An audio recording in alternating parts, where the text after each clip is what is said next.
चलो यार, आज 20 जनवरी हो गया ना, तो आज का करंट अफेयर देख लेते हैं। आज तुमको हम बताए थे कि ग्रीनलैंड करवाएंगे। ग्रीनलैंड का पास्ट, प्रेजेंट, फ्यूचर सब कर लेते हैं।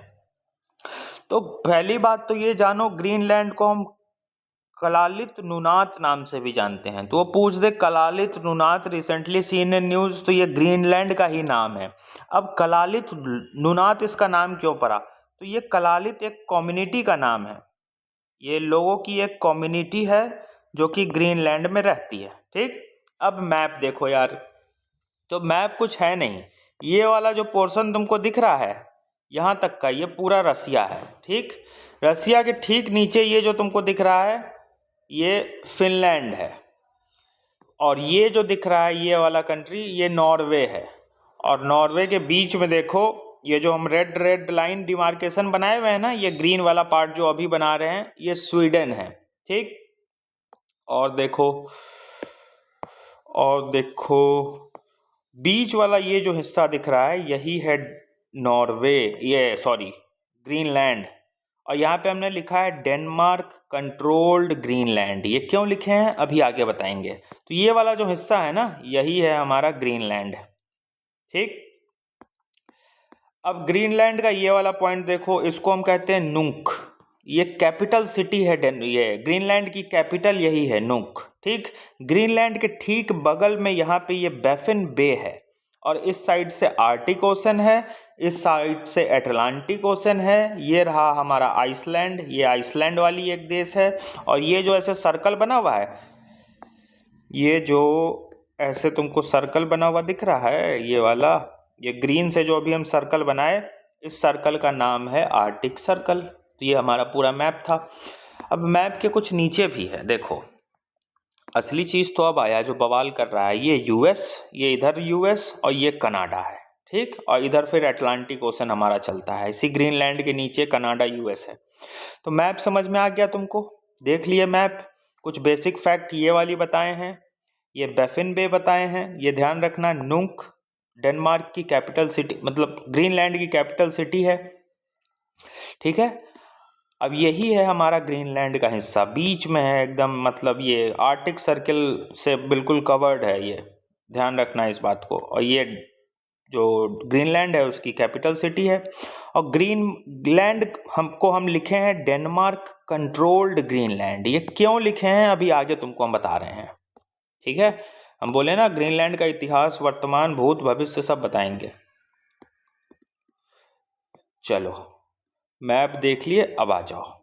ग्रीनलैंड जो है वो वर्ल्ड का लार्जेस्ट नॉन कॉन्टिनेंट आइलैंड है। नॉन कॉन्टिनेंट आइलैंड है, वर्ल्ड का लार्जेस्ट। ये फैक्ट ध्यान रखना, जब कॉन्टिनेंटल आइलैंड की बात आएगी तब ये लार्जेस्ट नहीं है। नॉन कॉन्टिनेंटल वर्ल्ड का लार्जेस्ट आइलैंड है, ये ध्यान रखना। ये एक इंडिपेंडेंट डेनिश टेरिटरी है। इंडिपेंडेंट मतलब ऑटोनोमस डेनिश की टेरिटरी है। डेनिश हम डेनमार्क को ही बोलते हैं, ये डेनिश जो है ये डेनमार्क को ही हम बोलते हैं।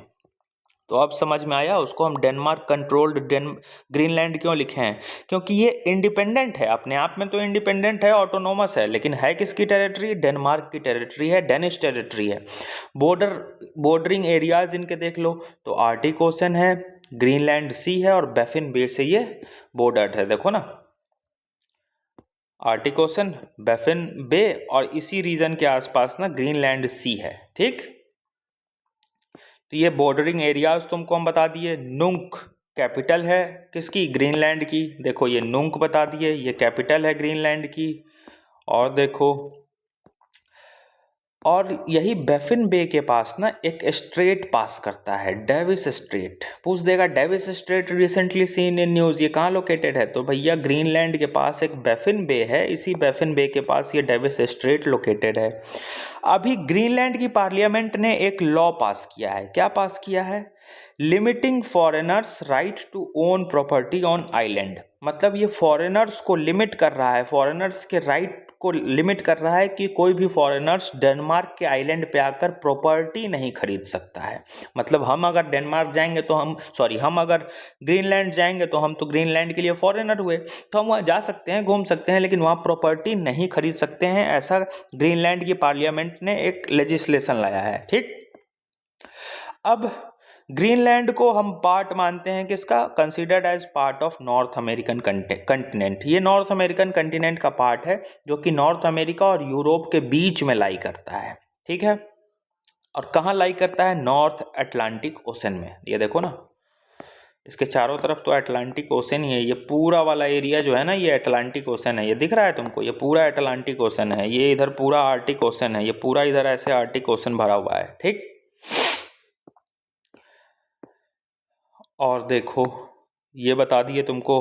अब ग्रीनलैंड का हाईएस्ट पॉइंट क्या है, तो ग्रीनलैंड का जो सबसे ऊंचा पॉइंट है वो है गुनबजॉन्स फोर्ज्ड या फिल्ज्ड, इसकी जो भी प्रोनाउंसिएशन हो, ये देख लेना। और देखो, ठीक है, तो इसका ये हाईएस्ट पॉइंट का तुम यार जरा प्रोनाउंसिएशन देख लेना, गुनबरजॉन्स फिजिल्ड्स, जो भी इसका प्रोनाउंसिएशन हो भैया, ये नाम ध्यान रखना, अजीब सा इतना नाम रहता है। एक और देखो, Jacob Shavan glacier. Jacob Shavan glacier कहाँ है, तो ये भी ग्रीनलैंड के पास है। ग्रीनलैंड का हाईएस्ट पॉइंट, ये ग्लेशियर भी ग्रीनलैंड में है। ये सब प्रीलिम्स फैक्ट है भैया, ध्यान रखना। अब ग्रीनलैंड में हद से ज्यादा नेचुरल रिसोर्सेस है, ठीक। देखते जाओ कौन कौन से नेचुरल रिसोर्सेस हैं। कोल है, आयरन है, लेड है, जिंक है, मोलिबेडिनम है, डायमंड है, गोल्ड है, प्लेटिनम है, नायोबियम है। ये सब क्रिटिकल मिनरल्स यहाँ पे भरे पड़े हैं भाई। साथ में हाइड्रोकार्बन्स के बहुत ज़्यादा रिसोर्सेस हैं, हाइड्रोकार्बन्स। इसलिए एक ये भी कारण है कि यूएस चाहता है ग्रीनलैंड पे कब्जा, समझे, एक ये कारण है। अभी आगे सब बताएंगे। तो ग्रीनलैंड में रिसोर्स पोटेंशियल बहुत ज़्यादा है, नेचुरल रिसोर्सेस का, ठीक। आगे देखो, आगे देखो। अब ग्रीनलैंड अभी गवर्न कैसे हो रहा है, तो ग्रीनलैंड अभी देखो गवर्न कैसे हो रहा है।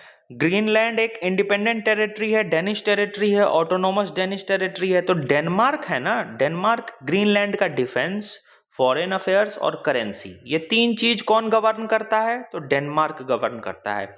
ग्रीनलैंड का डिफेंस, फॉरेन अफेयर्स और करेंसी किसके कंट्रोल में है, डेनमार्क के कंट्रोल में है। ग्रीनलैंड डेनमार्क की ही इंडिपेंडेंट ऑटोनोमस टेरिटरी है, क्लियर। इसीलिए उस मैप में हमने वहां पे लिखा है डेनमार्क कंट्रोल्ड ग्रीनलैंड, क्योंकि भैया जिसका डिफेंस, फॉरेन और करेंसी डेनमार्क संभाल रहा है, तो एक तरीके से डेनमार्क ही कंट्रोल कर रहा है ना। अब ग्रीनलैंड के पास क्या अधिकार है, तो ग्रीनलैंड की जो इलेक्टेड गवर्नमेंट है वो डोमेस्टिक अफेयर्स मैनेज करती है। सेल्फ रूल एक्ट आया था 2009 में ग्रीनलैंड में। इसी एक्ट के अंडर में यहाँ की अंदर का जो डोमेस्टिक अफेयर्स है ना, वो ग्रीनलैंड की इलेक्टेड गवर्नमेंट अपना मैनेज करती है, जो कि उनको अधिकार देता है, ये एक्ट उनको अधिकार देता है, राइट टू सेल्फ डिटर्मिनेशन। मतलब ग्रीनलैंड के अंदर तुमको जो करना है वो ग्रीनलैंड खुद करता है, सेल्फ रूल एक्ट 2009 से। बाकी डिफेंस, फॉरेन और करेंसी डेनमार्क संभालता है। डेनमार्क की ये इंडिपेंडेंट टेरिटरी है, इंडिपेंडेंट आइलैंड है, ध्यान रखना। ये डेनमार्क की ये अपनी ऑटोनोमस टेरिटरी है। अब हाल ही में यूएस चाहता है ग्रीनलैंड को कब्जा करना, जिसका बहुत ज़्यादा विरोध हो रहा है। पूरा यूरोपियन यूनियन, डेनमार्क सब विरोध कर रहा है। अब क्या यूएस कब्जा कर सकता है ऐसा, तो इंटरनेशनल लॉ देखो प्रीलिम्स में आएगा, बहुत इंपॉर्टेंट है। इंटरनेशनल लॉ क्या कहता है, इंटरनेशनल लॉ तो ये कहता है, यूनाइटेड नेशन का जो चार्टर है, उस चार्टर का आर्टिकल 2 है, उस आर्टिकल 2 का सब क्लॉज 4 है, वो क्या कहता है, prohibits acquisition of territory by use of force और थ्रेट, कि आप फोर्स का इस्तेमाल करके या किसी को धमका कर किसी की टेरिटरी एक्वायर नहीं कर सकते हैं। अब कर सकते हैं कि नहीं कर सकते हैं, उसका लेजिटिमेट रूल भी दिया हुआ है। Any territorial transfer requires free voluntary consent of concerned state and people. जो भी टेरिटरी चाहता है, अगर हमको मान लो कोई टेरिटरी एक्वायर करना है ना, तो वहाँ का जो स्टेट है, जो गवर्नमेंट है, वो अपने मन से अगर हमको कंसेंट दे रही है, वहाँ के लोग तैयार हैं, वो चाहते हैं हमसे आकर मिल जाना, तब तो कर सकते हैं। लेकिन फोर्स और थ्रेट का इस्तेमाल करके नहीं कर सकते हैं। तो यूएस तो यहाँ पे फोर्स का ही बात कर रहा है, तो यूएन चार्टर का भी ये वायलेशन कर रहा है, ठीक। और देखो, अब यूएस चाहता क्यों है ग्रीनलैंड को कब्जा करना। तो एक तो तुमको बता दिए क्रिटिकल मिनरल और रिसोर्स पोटेंशियल जो यूरेनियम का है, नेचुरल रिसोर्सेस, उसके लिए।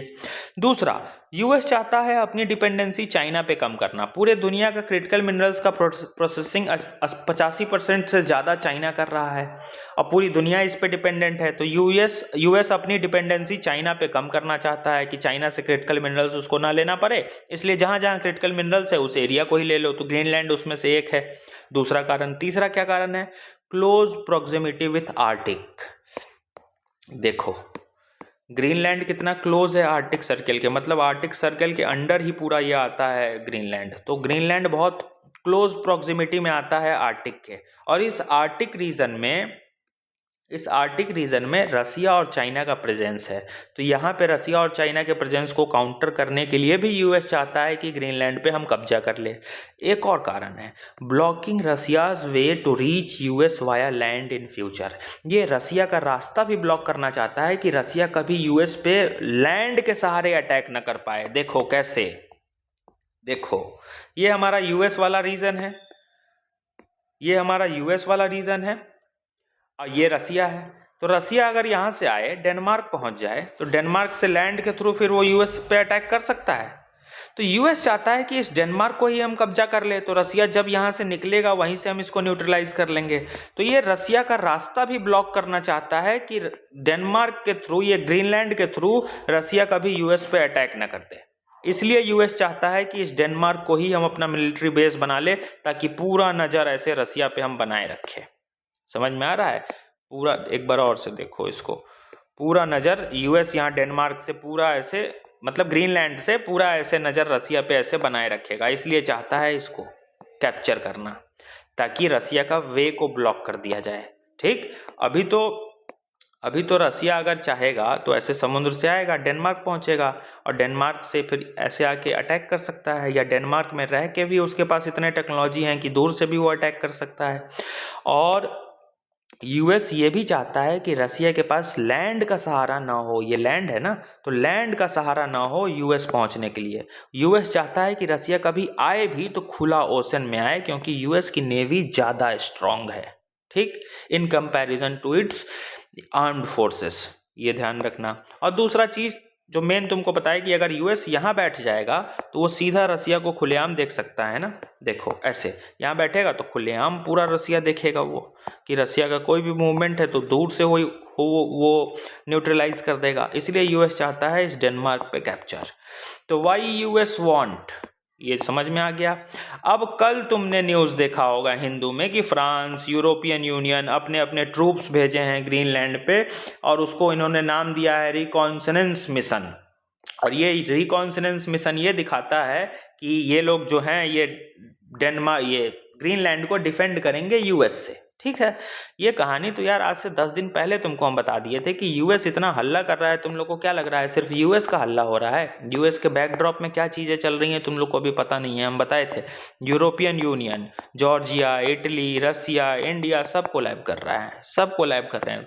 अरे फॉरेन रिलेशन में कोई बैठा थोड़ी है, हम लोग हिंदू का एनालिसिस पढ़ के, यूट्यूब वीडियो देख के और जियोपॉलिटिक्स के न्यूज़ सुनकर इतना एसेस कर रहे हैं। तो जो देश के जो फॉरेन मिनिस्टर हैं और जो देश को गवर्न कर रहे हैं इंडिया के या अलग अलग कंट्री के, वो झक मार के यूएस का तमाशा थोड़ी ना देख रहे हैं। यूएस हंगामा कर रहा है तो इसके बैकड्रॉप में बहुत सारी चीज़ें चल रही हैं। हम बोले थे आज से 1 हफ्ता 10 दिन पहले कि ये कभी ना कभी खबर में आएगा, और देखो कल ही आ गया। यूरोपियन यूनियन दिखा, फ्रांस दिखा, ट्रूप्स को ग्रीनलैंड पे भेजा है रिकॉन्सनेंस मिशन पे, और ये दिखा रहा है कि हम डिफेंड करेंगे इस ग्रीनलैंड के टेरिटरी को। साथ ही और खबर बताते हैं, यूरोपियन यूनियन बैकड्रॉप में पीछे के चैनल से रसिया से कांटेक्ट में है to protect Greenland and to how to counter US unpredictability. US का ये जो एक्शन हो जा रहा है, जो पूरे इंटरनेशनल लॉ को वायलेट कर रहा है, एक तरीके से देखो ना ये इंटरनेशनल लॉ का वायलेशन है कि नहीं, तो हर चीज़ को वो वायलेट कर रहा है। तो उसको कैसे काउंटर करना है, इसके रिगार्डिंग जो हमारा यूरोपियन यूनियन है, ये सब इंडिया साथ में कोलैब कर रहे हैं। रसिया के साथ बैकड्रॉप में बात चल रही है, सामने नहीं आ रहा है, आएगा धीरे धीरे सामने। आज से 1 हफ्ता पहले बताए थे तो आया ना ये बात सामने, ये बात सामने आया ना। यही यूरोपियन यूनियन, यही फ्रांस, ये तो G7 का मेंबर है, क्लोजेस्ट एलाई अमेरिका का। सब डिफेंड कर रहे हैं ना ग्रीनलैंड को, अगेंस्ट में गए ना यूएसए के, तो दैट्स इट, ग्रीनलैंड कंप्लीट। ऐसे कोई देखे हो ग्रीनलैंड ऐसे कंप्लीट किए हो? ये ग्रीनलैंड का पूरा नक्शा, इसमें पूरा ग्रीनलैंड के ज्योग्राफी, उसके पास्ट, उसके हिस्ट्री सब करा दिए, उसके नेचुरल रिसोर्सेस, ग्रीनलैंड अभी कैसे गवर्न हो रहा है वो बता दिए, यूएस ये इंटरनेशनल लॉ क्या कहता है यूएस के एक्शन पे वो बता दिए, यूएस क्यों चाहता है ग्रीनलैंड को वो बता दिए, और इसके काउंटर में अभी क्या क्या स्टेप्स रिसेंटली ले लिए गए हैं वो बता दिए। ग्रीनलैंड अभी तक कंप्लीट, अब आगे कोई कहानी बढ़ेगी तो फिर हम करेंगे, ठीक। दूसरा न्यूज़ देखो, दूसरा न्यूज़ करने से पहले तुम एक बात सुनो। आज तुमने पेपर में देखा होगा कि ब्रिक्स आया है न्यूज़ में, ठीक। ब्रिक्स में आरबीआई ने बोला है कि डिजिटल करेंसी लॉन्च करो ब्रिक्स के थीम में, बोला है ना, फाइनल तो नहीं हुआ है, ब्रिक्स के समिट तो हुई नहीं है, नहीं करेंगे अभी, इस कहानी को पूरा होने दो, ये कहानी अभी बन रही है। ब्रिक्स की समिट जब हो जाएगी पूरी ना तो पूरा करेंगे, इस कहानी को बनने दो। बेसिक ब्रिक्स का थीम क्या होगा 2026 का, इंडिया होस्ट करेगा, ब्रिक्स के इंपॉर्टेंट इनिशिएटिव, ब्रिक्स का इंपॉर्टेंट एजेंडा, इंडियाज का क्या इंपॉर्टेंस है, इंडिया का क्या रोल है, अभी 2 दिन पहले करके आंसर राइटिंग कर चुके हैं। अब ब्रिक्स के समिट में क्या क्या फाइनल हुआ है वो देख लेने दो, तब ब्रिक्स करेंगे कंप्लीट, ठीक। ये हो गया। और देखो, और तुमने एक पेपर में न्यूज़ देखा होगा कि अभी दुबई, ये यूएई और इंडिया 3 घंटे के मीटिंग में थे बंद, इसकी एक भी चीज़ बाहर नहीं आई है अभी, पूरा ये क्लासिफाइड है, तो इसको बाहर आने दो ना, मिनिस्ट्री को, गवर्नमेंट को रिलीज करने दो डॉक्यूमेंट, तब इसकी कहानी करेंगे। बोले ना ये ब्रिक्स ये सब कहानी बन रहा है, पूरा तैयार हो जाएगा तब यूपीएससी के पॉइंट ऑफ व्यू से करेंगे। तीसरा एक और न्यूज़ देखा होगा, येमेन और सीरिया वाला जो क्राइसिस चल रहा है अभी, ये वाला सऊदी वाला, ठीक। तो ये जो येमन और सऊदी वाली आई है ना, येमन और सऊदी वाली न्यूज़ आई है ना, इसको भी आज जैसे ग्रीनलैंड कराए हैं तुमको पूरा, वैसे कल हम कंप्लीट कराएंगे, क्योंकि येमन, सऊदी, सीरिया, ये वेस्ट एशिया, ये सब के पार्ट है ना, ये बड़े कॉन्फ्लिक्ट में है। सीरिया में भी सरकार गिरी हुई है, ठीक, सीरिया की भी हालत बहुत खराब है, और ये भी वेस्टर्न इन्फ्लुएंस में ही सरकार गिरी है, यूएस बैक्ड और यूके बैक्ड एजेंट्स ही यहाँ के सरकार गिरवाए हैं। तो इसकी पूरी कहानी न्यूज़ में तो छोटा सा 2 लाइन आया है, उसको करने से नहीं काम चलेगा ना, इसको पूरा तुमको हम डिटेल में करा देंगे, प्रीलिम्स और मेंस के फैक्ट, जैसे कि ये वाला टॉपिक कराए हैं। देखो ग्रीनलैंड पूरा जैसे कराए हैं ना वैसे कराएंगे, बाकी ग्रीनलैंड खबर में तो बस इतना आया था, और साथ में कि यूएस एक्वायर करना चाहता है, तो उसको हम कंप्लीट सीरिया को करा देंगे। एक और खबर तुमने सुना होगा पेपर में, राजस्थान में लीकर वाला और डीपीएसपी।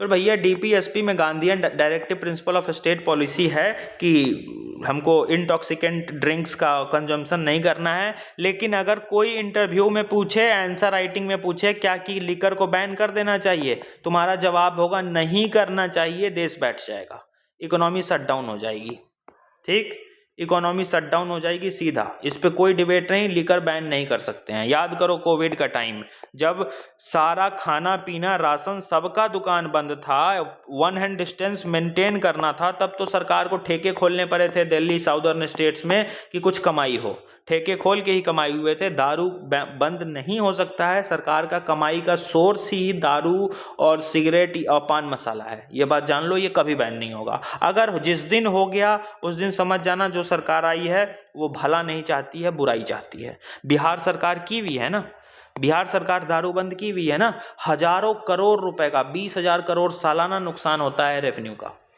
सालाना नुकसान होता है, और इसका रिजल्ट ये है कि वहाँ पे ये मिक्स्ड लिकर, इलीगल लिकर बिक रहे हैं, मंत्री हो, ऑफिसर्स हो, ब्यूरोक्रेट्स हो, सब मालामाल हो रहे हैं ब्लैक लिकर में। अब इनकम आना चाहिए बिहार के स्टेट का, रेवेन्यू ग्रोथ बिहार के स्टेट का होना चाहिए, लेकिन एक फालतू के लॉ के कारण वो डूबा हुआ है बिहार पूरा, रेवेन्यू ही नहीं आ रही है ना। अब ये 20 करोड़ रेवेन्यू गायब हो गया, लेकिन जो इलीगल लिकर वहाँ पे बिक रहा है उसका कमाई मंत्रियों को और अलग अलग ऑफिसर्स को हर एज ए कमीशन जाता है। ये बिल्कुल रेलेवेंट है, आज किसी भी गली मोहल्ले चौराहे, मतलब इतना एसेस हो गया है, 5 रुपए के टॉफी जितना मिलना आसान है ना, उससे आसान बिहार में लिकर मिलना है, ये हालात है। नहीं हो सकता है बैन होगा तो वो अच्छा नहीं चाह रहा है। अगर बिहार की शराबबंदी इतना ही अच्छा है तो बिहार में भी बीजेपी है, अगर बिहार की शराबबंदी इतना ही अच्छी है तो बिहार में भी बीजेपी है ना, बिहार में अभी बीजेपी की सरकार बनी है। देश में किसकी सरकार है? देश में भी इसी की सरकार है। पूरे कर दे देश में बंद, कर दे देश में बंद, आज देश बैठ जाएगा। लिकर बैन नहीं कर सकते हैं, न किया जा सकता है, और इसको करने से इकोनॉमी, इंडियन इकोनॉमी बैठेगी, सीधा बैठेगी। दुनिया का कोई देश लिकर बैन, ये टोबैको, पान मसाला नहीं कर सकता है। मेजर सोर्स ऑफ इनकम यही है।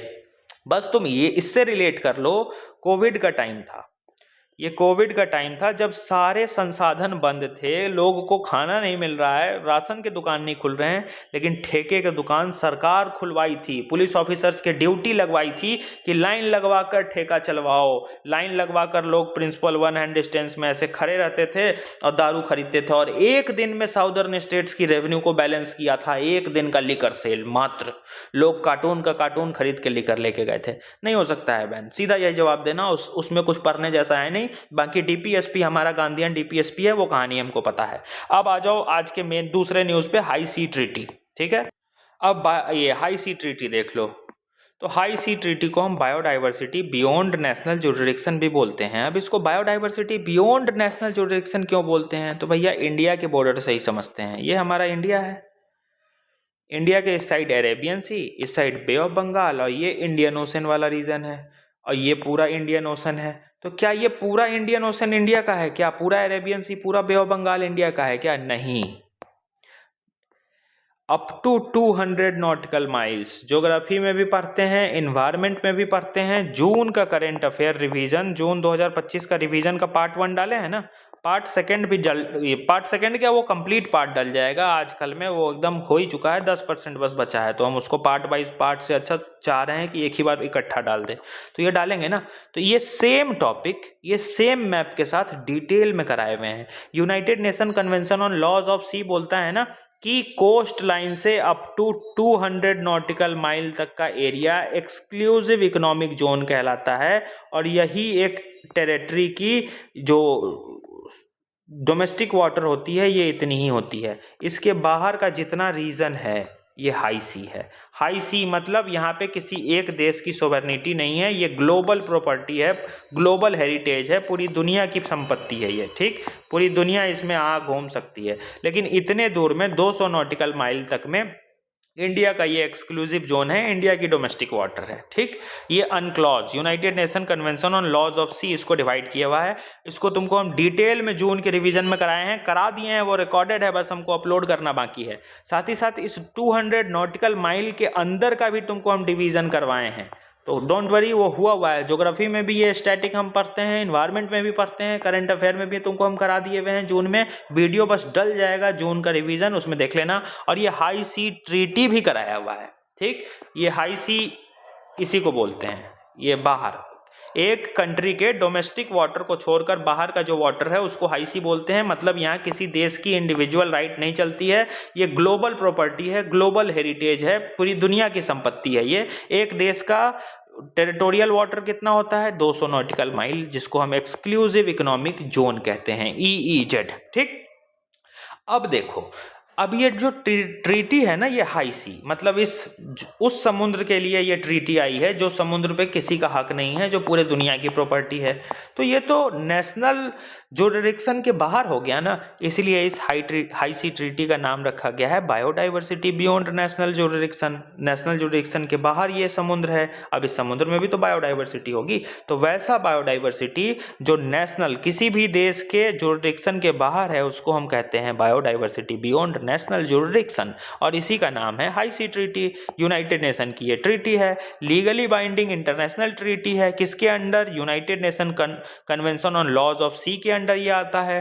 क्यों लाया गया? To conserve and sustainably use marine resources, marine biodiversity in area beyond national jurisdiction. मतलब वैसा समुद्र का एरिया जो किसी भी देश के प्रॉपर्टी में नहीं आ रहा है, जो कि ग्लोबल हेरिटेज है, जिसको हम हाई सी बोल रहे हैं अभी, जिसको हम दिखाए, जो कि ग्लोबल हेरिटेज है, ग्लोबल प्रॉपर्टी है, ग्लोबल प्रॉपर्टी है,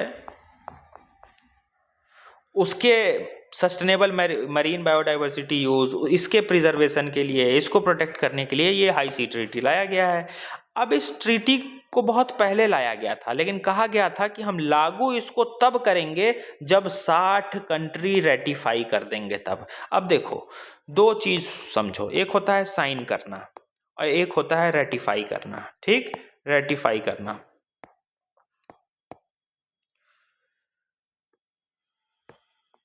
साइन करना मतलब हम तुम्हारी बात मानते हैं, तुम्हारी बात से हम सहमत हैं, तुम्हारी बात ठीक है, बहुत अच्छी बात बोले हो तुम, ये होता है साइन करना। और रेटिफाई करना मतलब हम तुम्हारी बात मानते हैं, हम तुम्हारी बात से सहमत हैं, बहुत अच्छी बात बोली है तुमने, अब तुम्हारी बात को हम लागू करने के लिए अपने देश में लॉ लेकर आएंगे। समझ में आया? साइन करने में सीधा बोल दिए कि हाँ ये बात बहुत अच्छा है, बात तो ठीक लग रही है, बढ़िया बात है, हम भी सहमत हैं आपकी बात से, कहानी खत्म, साइन हो गया ये। और रेटिफाई मतलब बात तो मान ही रहे हैं, अच्छी तो है ही, अब इस बात को इम्प्लीमेंट करने के लिए लॉ बनाएंगे।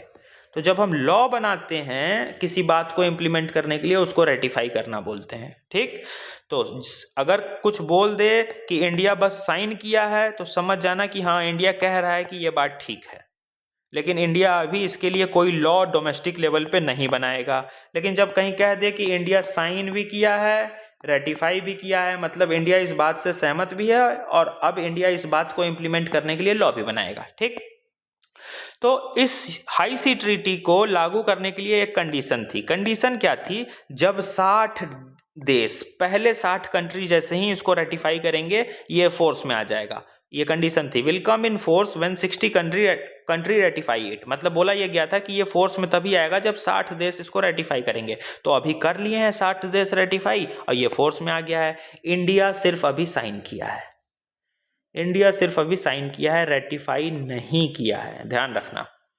ये पहला लीगल बाइंडिंग इंटरनेशनल लॉ है, ग्लोबल फ्रेमवर्क है जो प्रोटेक्ट करेगा बायोडाइवर्सिटी इंटरनेशनल वाटर में, हाई सी ट्रीटी में। हाई सी ट्रीटी मतलब वैसा समुद्र जो कि किसी के भी नेशनल जुरिडिक्शन में नहीं आता है, उस समुद्र को लेकर कोई ऐसा अभी लीगल फ्रेमवर्क नहीं था, ये पहला लीगल फ्रेमवर्क आया है। अब इसका एक गोल है, इसका एक गोल क्या है? 30/30 गोल, मतलब 30% ग्लोबल ओशन को हमको प्रोटेक्ट करना है 2030 तक, इसलिए 30-30 का गोल ये बोलता है। एक और इसका एम है कि 2/3 ओशन को हमको कंजर्व करना है, जो कि नेशनल कंट्रोल के बियॉन्ड है, मतलब जो किसी भी नेशन के कंट्रोल में नहीं आता है। और वैसा कितना ओशन है टोटल? 2/3 ओशन, तो हमको उसको कंजर्व करना है। तो एक सवाल वो भी पूछ सकता है कि टोटल ओशन जो कि किसी के टेरिटरी में नहीं आता है, तो 2/3, ध्यान रखना है इसको। ठीक, अब की फीचर्स देख लो इसका क्या क्या है। तो की फीचर्स ये है कि हमको मरीन प्रोटेक्टेड एरिया बनाना है, मतलब हम एरिया बनाएंगे, प्रोटेक्शन करेंगे, उस बायोडाइवर्सिटी का सस्टेनेबल यूज करेंगे, वहाँ पे क्लाइमेट चेंज, पॉल्यूशन नहीं होने देंगे। ठीक, मरीन प्रोटेक्टेड एरिया डिक्लेयर करना है, इन्वायरमेंट इम्पैक्ट असेसमेंट करते रहना है, मरीन जेनेटिक रिसोर्सेस इसका इक्विटेबल शेयर करना है, बराबर शेयर। जैसे कि मान लो यहाँ इंडिया है, यहाँ यूएस है, यहाँ रसिया है, यहाँ अफ्रीका है, यहाँ चाइना है, तो ऐसा ना हो कि ये यूएस, चाइना, रसिया सब इस ये ग्लोबल वाटर का सारा रिसोर्स ये रख ले, इंडिया इस सबको मिले ही नहीं, ऐसा नहीं होना चाहिए, सबके बीच बराबर बंटना चाहिए ये। ठीक, तो इक्विटेबल शेयरिंग हो जो मरीन रिसोर्सेस है, क्योंकि हाई सी तो किसी का नहीं है, हाई सी तो सबकी संपत्ति है, तो इसमें से जो भी निकलेगा रिसोर्सेस वो सब में बराबर बटेगा। ठीक, तो इक्विटेबल डिस्ट्रीब्यूशन की बात ये करता है। कैपेसिटी बिल्डिंग करो और टेक्नोलॉजी ट्रांसफर करो, मतलब अपने आप को बिल्ड करो और जो भी टेक्नोलॉजी तुम्हारे पास है उसको डेवलपिंग नेशंस के साथ, मेंबर्स के साथ शेयर करो, ताकि बेटर प्लानिंग हो, बेटर इम्प्लीमेंटेशन हो। और साइंटिफिक बेस्ड और प्रिकॉशनरी अप्रोच के साथ काम करो, मतलब सतर्क रहो और साइंटिफिक बेस्ड डिसीजन लो, जिसकी साइंटिफिक बैकिंग है हमारे पास, लॉजिकल प्रूफ हैं, एविडेंसेस हैं, उसके आधार पर डिसीजन लो और काम करो, ताकि मरीन प्रिजर्वेशन हो और जो हाई सी वाला एरिया है वो प्रोटेक्टेड रहे। तो डेट्स इट, हमने तुमको क्या बताया? ब्रिक्स में अभी कुछ लागू नहीं हुआ है, बस आरबीआई ने बोला है कि डिजिटल करेंसी आरबीआई की इंडियन रुपी जो है, क्या लिख रहे हैं, ब्रिक्स में अभी कुछ लागू नहीं हुआ है। आरबीआई ने बस ये सजेस्ट किया है कि क्या हम ये डिजिटल करेंसी को भी थीम में ऐड कर दे, तो भैया आप एक्सेप्ट तो हो जाने दो, जब कर देगा तो तुमको हम कराएंगे। ब्रिक्स की समिट जब हो जाएगी तो सारी कहानी डिटेल में कराएंगे, ये टॉपिक तैयार हो रहा है, हो जाने दो। बाकी इसका बेसिक 2026 का समिट तो कर ही लिए ना ब्रिक्स, अभी 2 दिन पहले तुम लोग आंसर राइटिंग पे करे हो। दूसरी चीज, इंडिया और यूएई 3 घंटे की मीटिंग किए हैं। अब इस मीटिंग का एक भी बात बाहर नहीं आया है, जब बाहर आएगा तो करेंगे, हमको खबर से क्या मतलब है कि क्या बात की है, कितने देर मिले, कितने देर का चर्चा चला, उससे मतलब नहीं है। मेन मुद्दा क्या हुआ है इस 3 घंटे में, ये अभी बाहर आया ही नहीं है। तो जब बाहर आएगा तो तुमको हम बताएंगे। तीसरा, यमन, सीरिया और सऊदी, ये तीनों वेस्ट एशिया के कंट्रीज़ हैं। सीरिया में सरकार गिरी हुई है और इनको लेकर अभी प्रोटेस्ट बड़ा चल रहा है। यमन में जो सऊदी बैक्ड गवर्नमेंट है, तो इसकी कहानी बस 2 लाइन दिया है हिंदू में, उससे काम नहीं होगा। हम तुमको इसकी पूरी कहानी बताएंगे, पूरी कहानी, जैसे आज ग्रीनलैंड कराए हैं, आज नहीं कल कराएंगे वो, ठीक। ये हो गया। और अल्कोहल वाला जो आया है, अल्कोहल ठीक है, डीपीएसपी में जो है वो याद कर लो, अल्कोहल बंद नहीं किया जा सकता है, बंद करेगा देश बैठ जाएगा, ठीक। प्रैक्टिकल आंसर यही है, नहीं बंद किया जा सकता है, देश की इकोनॉमी इस पे डिपेंडेंट है। कहानी खत्म, 2 ही न्यूज़ था आज। ग्रीनलैंड कंप्लीट करा दिए, ऐसे कंप्लीट ग्रीनलैंड तुमने कहीं नहीं देखा होगा। मतलब ये मेरा भरोसा है कि ऐसा ग्रीनलैंड का नोट्स और ऐसे तरीके से प्रेजेंट करके समझा देना तुमने नहीं देखा होगा कहीं, अभी तक तो नहीं आया है, मुझे कहीं नहीं दिखा है कि ग्रीनलैंड के पूरे ज्योग्राफिकल फीचर्स क्या हैं, ग्रीनलैंड की कहानी क्या है, रिसेंटली ग्रीनलैंड की पार्लियामेंट ने कौन सा लॉ लाया है, किसका पार्ट है, कौन कौन से ज्योग्राफिकल पॉइंट्स हैं यहाँ, कौन कौन से नेचुरल रिसोर्सेस हैं, ग्रीनलैंड अभी कैसे गवर्न हो रहा है, यूएस की क्या कहानी है, इंटरनेशनल लॉ क्या कहता है यूएस के ऊपर, मतलब यूएस के उस एक्शन के ऊपर जो वो लेना चाह रहा है, यूएस क्यों चाहता है ग्रीनलैंड और उसके अगेंस्ट में क्या क्या कहानी चल रही है। अभी तक पूरा ग्रीनलैंड जितना तुमने सुना होगा न्यूज़, इससे ज़्यादा नहीं सुना होगा, गारंटी देते हैं। चलो दैट्स इट, आज का यही था करंट अफेयर। टेक केयर, कल मिलते हैं फिर।